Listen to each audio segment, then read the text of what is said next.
Genesis 18 chapter 16 verse. Who wants to read? All right, everybody not at once. Y'all need to warm up for school tomorrow. Come on. Well, Raise your hand. Volunteer. Thanks, son. I'm going to teach you how to read next week. You can put your hand down. Oh, okay. I'll read. the Proverbs, what? Genesis. I keep saying Proverbs. Genesis, Genesis, Genesis. 18 chapter, 16 verse. When the men got up to leave, they looked down toward Sodom, Quiet. and Abraham walked along with them to see them on their way. Then the Lord said, "Shall I hide from Abraham what I am about to do? Abraham will surely become a great and a powerful nation." So one thing that stood out to me right there, no matter who leaves you, God can still elevate you. The person you thought his right hand, you thought he wasn't going to leave him. And the Lord knew in his heart that sometimes you got to let some people go in order for you to be great. Amen? Amen. And all that I'm about to, and all the nations on earth will be blessed through him. Verse 19, "For I have chosen him so that he will direct his children and his household after him to keep the way of the Lord by doing what is right and just, so that the Lord will bring about for Abraham what he has promised him."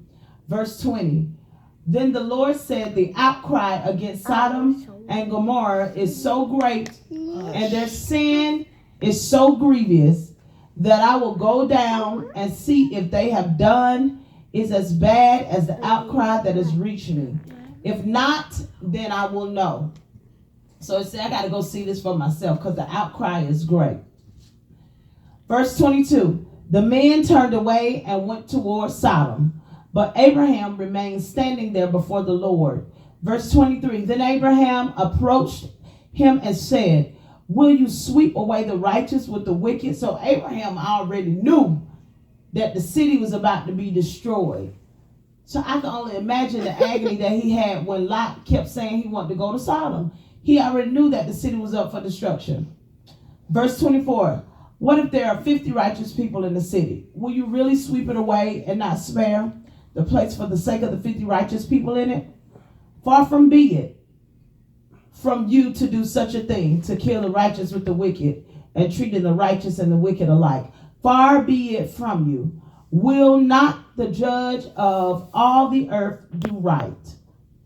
Verse 26, "The Lord said, if I find 50 righteous people in the city of Sodom, I will spread the whole place for their sake." So remember, the numbers kept going down. We're going to stop reading right there.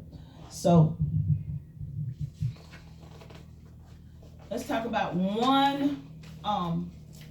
two characters that we're going to eventually get to. This is in my study book, and I thought this was so phenomenal. Two characters that we're going to get to: Ben-Ammi, remember that name, Ben-Ammi, Ben--A-M-M-I, and Moab, M-O-A-B. Now, Ben-Ammi means son of my people. This was Lot's son and his grandson by his younger daughter. I'm going to say that again. Ben-Ammi was Lot's son, and he was also his grandson by his younger daughter. Yeah. Incest. So Lot was out there, y'all. He left his covering, and look what happened. It was his son, and it was his grandson, because there was incest. He was intimate with his own daughter. God. Yeah. Jesus Christ. Personal profile of Moab. Moab means sea. Nasty. Lot's son and grandson through incest with his older daughter. So both his younger daughter and his older daughter, he had incest with. Oh my God. Yeah. I know everybody shaking their head, right? My mouth was wide open when I read it. Jesus.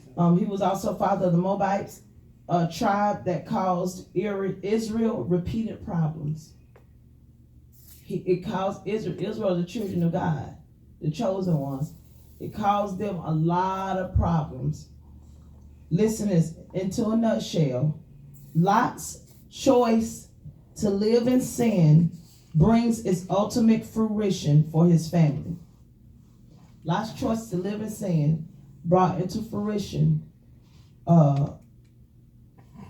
friction for his family. So because he chose to live in sin and because he chose to go outside of the will of God, it not only harmed him, but it harmed his family. Complete chaos from the beginning to the end. Okay? So these seeds that he allowed to be planted cost him a lifetime. I often had these conversations with Kiaza. She told me the other night, I don't never want to drink or smoke. So I said, why? Good. Why? It's a good thing she said that. But I want to know why. Are you believing that because that's what you hear at church or because that's what you believe in your heart? Why? And she says, no, I don't want to do that because everybody who I know who does that, their life begin to spiral out of control and it's hard to get back to where you're supposed to be. That's so true, isn't it? Mm-hmm. Sin is not designed for you to just have a good time and then for you to go live your normal life again. Sin is designed to be like a quicksand. Y'all know what quicksand does? Mm-hmm. You know what quicksand does? Quicksand does what? Y'all tell me. Drowns you, sinks you, and the more you try to fight to get out, the more it does what? Go down. The more it pulls you down. That's just like sin. Sin is like quicksand. The more you, because sometimes people really be trying to get out of sin. People really try to go after God and go after their deliverance. But that addiction, those strongholds, begin to pull just as hard as they're pulling to get out. Mm-hmm. Sin is literally a spiritual quicksand. That's good. Sin is a spiritual quicksand. It is not the enemy's job to allow you to have fun and then go be free with the Lord.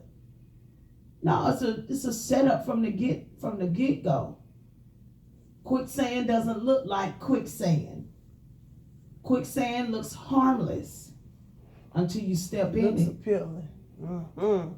Jesus. And I don't even want to say it looks appealing because sand don't look appealing to me. But it don't look like nothing. It looks absolutely harmless. And that's how sometimes we take on sin. Oh, it's harmless for me to go here. I'm just going to go and hang out. I'm not going to drink. I'm not going to smoke. I'm just going to go over here and chill out for a little bit. And it seems harmless, right? But the devil has a plan. He's not letting you go over there in the den of sin so you can live righteous. Come on, people. He's cunning. That's his job. And don't forget that you are a human being. That you're going to feel it. You're going to have desires just like everybody else. That's why we have to put ourselves in a way to be blessed. Quicksand looks harmless, but the minute you step in it, you're going what? Down. You're going down. Unless it's right at the beginning, you got somebody there to help pull you out real quick. It even pulls in cars and trucks. I've seen big things that can't get out of what seems so small, right? Okay? So it's the same thing with Lot. With Lot, Sodom was quicksand for him. He thought he was going to get over there and teach the God that Abraham had taught him about. But his eyes is bigger than his stomach. You want to get over there and let me teach everybody about the Lord, but I want to prosper at the same time. The truth of the matter is, when Abraham and Lot got started, they started off poor, but they were actually rich, and God had gave them a lot of land and a lot of possession. A lot of people began to follow them, tithes and offering, all of that. He was actually rich when he left, but the fight came because they wanted more land. Remember in the movie? Lot and his wife wanted more land, and so Abraham said, hey, don't worry about it. We'll have the north side and you can have the south side, or whichever way they said it. But he was willing to share with him. Abraham was not hard up for it because his desire was for people to get to know the God that he served. And that wasn't good enough for Lot. they're not. Sometimes we don't even realize how rich you are Mm. until you go visit the poor.